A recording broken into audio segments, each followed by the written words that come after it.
Thousands of years ago in ancient China, there lived a beautiful young woman named Mulan. She lived with her parents and a dog named Little Brother.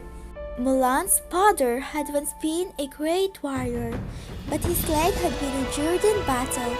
As an only child, Mulan felt responsible for upholding the family honor. One day, a man arrived with terrible news from the emperor. The ants, China's enemy, had invaded. The emperor had ordered that one man from every family must join the imperial army. Mulan's aging father had to fight. Again, Mulan knew her father was too old to fight. Late that night, she made a big decision. After saying a prayer to the ancestors, she used a sword to cut her hair short. Then she put on her father's warrior clothes. As her parents left, Mulan, now dressed as a young man, jumped into her father's horse, Can. Then she raced up to join the imperial army in her father's place. Somehow, she would find a way to bring honor to her family. When Mulan arrived at the imperial army's training camp, she met Captain Li Shang. "What is your name?" he asked Mulan. My name? It's Ping. Mulan said. To her amazement, Shang and the other soldiers believed she was a man. Shang worked hard to teach his soldiers strength and discipline. Mulan struggled to keep up. Frustrated, Shang told her to go home.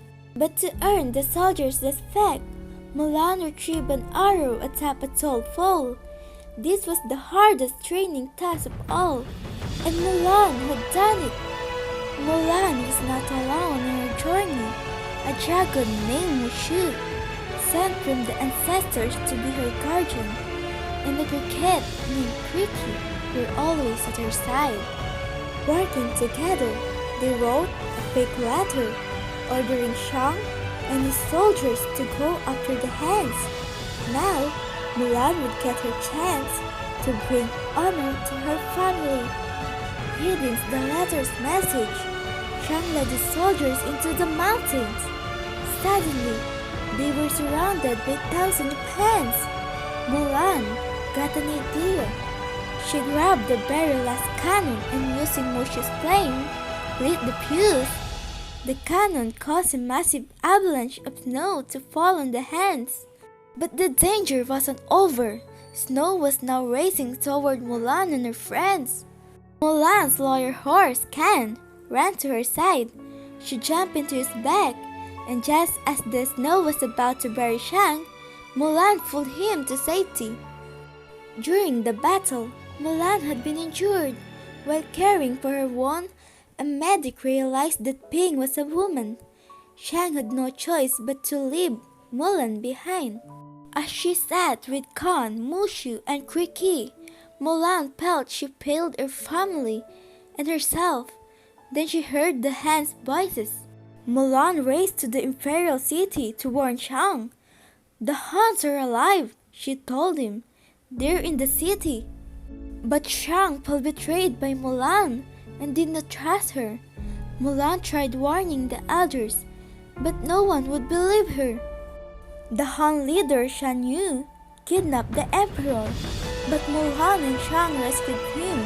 Furious, Shan Yu chased Mulan into the palace roof, exactly as she planned.